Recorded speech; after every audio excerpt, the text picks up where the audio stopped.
Gamers, I am TastyLife, and this is Sweaty Sunday, a RuneScape series that is neither filmed nor released on Sundays, unless by accident. We are going to be continuing our Desert Treasure 2 mini-series here with Vardorvis, the next boss in line. Last week we did do Duke, I'll link that below, and then this week we're going to step it up a notch. Now, for the uninitiated, Sweaty Sundays is a series where I race against the GP per hour listed on the wiki for 8 hours straight against a certain boss with the maximum sweat methods and gear. If I beat the projected GP per hour, guess what? I get to keep it. If I lose, I give it away. You guys know the drill. Make sure to like, comment, and subscribe. Comment your RSN and a suggestion for another boss if you would like a chance to win this week's prize pool. Now, let's go ahead and take a quick gander at Vardorvis. According to the wiki, we have to beat 6.6 mil an hour, which sounds too high.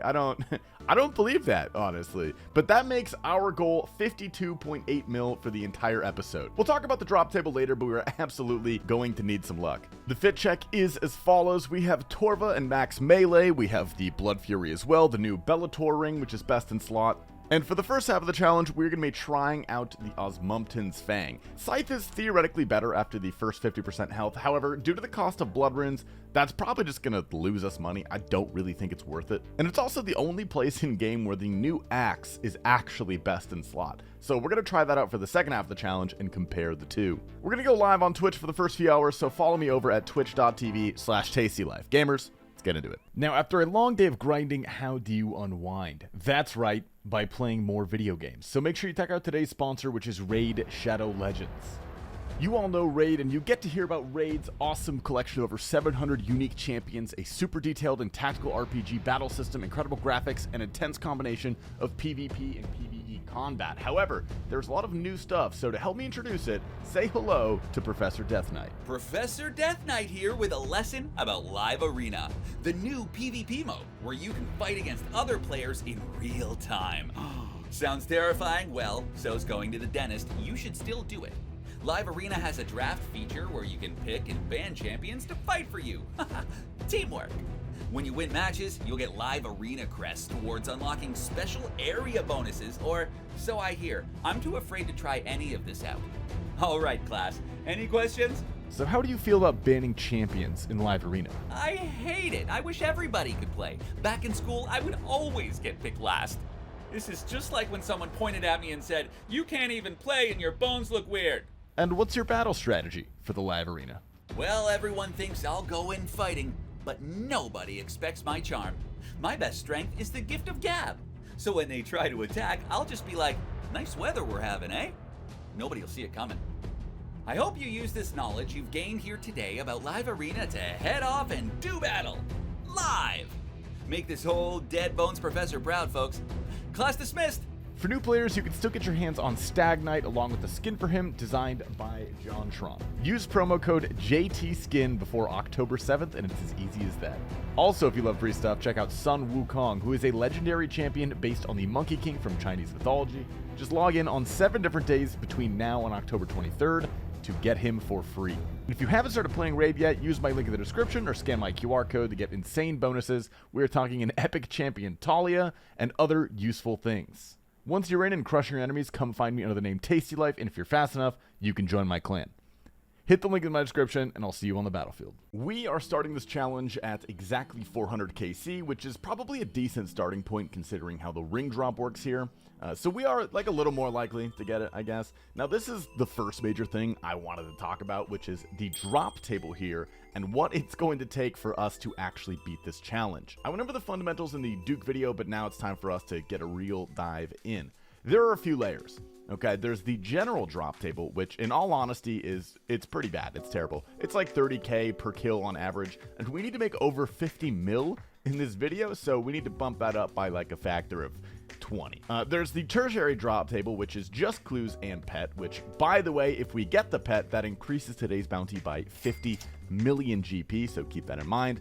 There's the secondary uniques, which includes Teleport Tablet, Awakener's Orb, and Quartz. Again, not crazy important, though the orbs do contribute a fair bit to the hourly rate. But then there is the big kahuna, the primary unique table. This has the ring, the axe piece, it has ingots, and Virtus. Now, we roll this at a 1 out of 136 rate, and then another roll is made to determine what you actually get within the table. This is where our money is. Now, the ring itself is 150 mil, and if you don't remember, you actually need to hit the ring drop 3 times before it appears. If we have any hope of beating this challenge today, we need to hit this drop table, and probably more than once. But that's enough yapping. This boss isn't going to kill itself.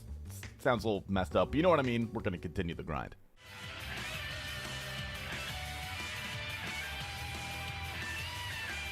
Bro, act broke, stay rich. You know what I mean? Insane. Whoa! Nice. Warming up with our first drop of the challenge, only about an hour in. Not too bad, but do not worry, because our luck did not stop here. Merely 30 minutes later, we're not doing oohs for subs anymore. Zara, he actually would like a... Whoa! Damn. Let's go. Oh, that's beautiful, dude. That's fucking beautiful. We take that shit. That is right, ladies and gents. God is good, and his name is Ashley Bridges. This is the first time in a long time we've actually had a stroke of luck like this for a Sweaty Sunday. This is quite literally the only piece that could help us win this challenge, right? With the ring being a low 0 chance, the axe is only worth money if we complete it, and all the other pieces being worth not nearly as much. Whew. We still have over 6 hours left too, so let's see if we can keep up the luck. I do think Vardorvis is the best boss out of all the DT2 bosses, just in terms of how fun and fair it feels. For those who have not done Vard, the basics of the fight is you just sit in the arena, you have to dodge the axes moving around, you handle a little plant guy that turns your prayer off, and you play Osu for 3 seconds at a time. The way it all comes together though is honestly pretty incredible. The patterns, the rhythms that emerge are very satisfying, it's short and it's sweet, and again, it's just overall fair. This is definitely the most popular boss for a reason. There's really not too much to say about this boss. I guess we gotta hang tight and wait for the money to roll in.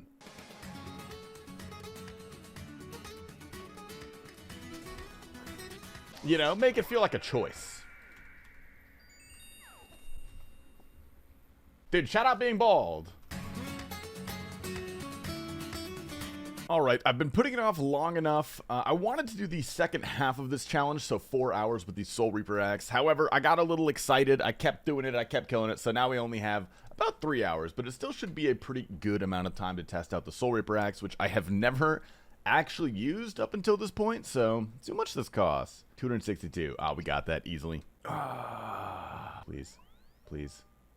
Ah, there we go. Okay, let's try out the first trip here with the Soul Reaper axe. For those of you who are unaware of what the Soul Reaper axe does, which I was up until about 10 seconds ago when I googled it, the axe works by giving you soul stacks. So every single time you attack the boss, which is Vardorvis in this case, you get 1 soul stack up to 5. Now every stack gives you more damage, essentially is how it works, but it also damages you a little bit of health.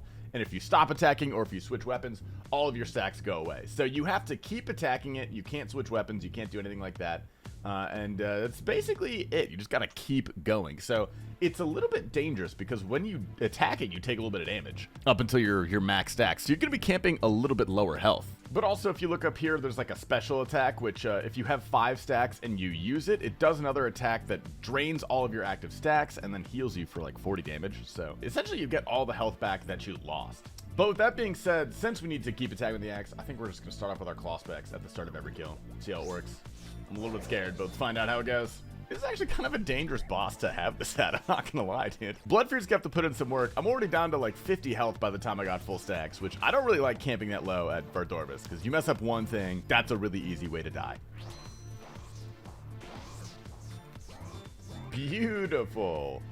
Dude, this thing kind of shreds, actually. It's really fun, I'm not gonna lie. Oh.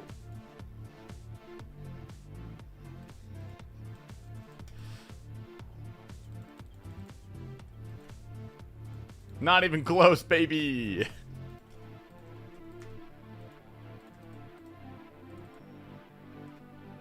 What? What? Ah, dude. Okay, this axe is dangerous. It's a lot of fun. This axe is hella fun, but it is dangerous, bro. Man. Fuck, bro. Come on, man. What the fuck? Okay, I'm gonna be overly honest with you guys here. I'm gonna tell you more than I probably should, okay? Because I have poor judgment. Normally, when I film a Sweaty Sunday, I try to do it in one full block, one straight 8-hour block, because that just feels right, you know? This video, however, has taken 3 separate sessions over several days, and there's a good, well, a bad reason for that. You see, I had a hinge date actually last 2 nights ago. Technically, it was 2 nights ago, and I'm gonna give you the long story short. She was at my house for about 20 hours, and she refused to leave, and we were up until about 4 p.m. the next day. It's a real long story. It doesn't make a lot of sense with this short synopsis. If you want to hear the whole story, I am going to tell it on our Patreon podcast, which will be linked in the description. So as a result, I was awake for like nearly 30 hours, and then I got about 6 hours of sleep, and now it's like late in the afternoon, and I just woke up, and my head hurts really bad, and I'm fucking tired. That's why I'm dying a lot today. That's it, I promise. I am having fun, though. This is still a good time. It's almost time for stream time, so I might finish off the Vardorvis grind on stream. I have about 2 more hours left, a little over. So it should be a good day with the axe. I'm gonna die so much on stream, it's gonna be insane. All right, back at it. Ooh. Domino's put barbecue sauce on my cinnamon twist. Oh, no! I didn't even get it! Oh, that was 2 kills. Fuck, dude.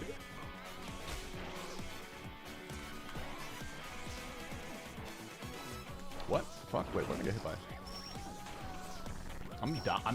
What the fuck was that? What was that? I don't know what to do. Can he hit a 10? He can hit a 10, can't he? Oh, God. Come on! Oh! Okay. We did it. Wow. Oh, my God. I hate this game so much. What if me and TastyLife kiss in front of the Eiffel Tower in Vegas? Oh, dude, that gave me a good idea for a second video. I gotta message Bodhi real quick. New PB? Oh, what the fuck? 49.8? Holy shit. Okay, doing that on stream is not the move. I think I died a little too much, and kind of ruined our kills per hour, but I stopped because I was like, I'm gonna do this off stream with the axe, which I love. It's a lot of fun, but I have 1 hour left, so I'm just gonna focus up and try to game as many kills as possible.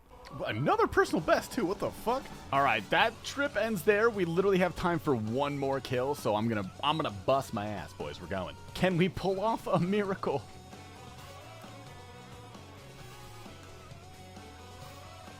Oh boy, rubies. Okay, sick. Let's go to the G. Let's do some math. I've got a very good feeling about this episode, guys. I think we might have made it. All right. Math time. We got ourselves 246 kills, which is just below 31 kills per hour. The wiki estimates 35, so we did okay considering all the deaths we had, but you know, we take what we can get, boys. I'm gonna go ahead and do the loot check for just the uniques, because that's all that really does anything. The normal loot is like nothing at all. So the moment of truth, we need to beat 52.8 mil per hour, and we get, oh my God, no way, 73, wow! Okay, yeah, that's really good. That's extremely good. We basically got like 10 mil per hour, all said and done. Which means, of course, we win the challenge. That's the first time that's happened in so long. Oh my God. Of course, thank you for watching, gamers. Remember to stay tasty. If you guys like the video, leave a comment on what you want to see next. And also, if you like podcasts, check out the podcast that my team and I run called Based After Dark. I will link it down below. And of course, remember to stay scrumptious.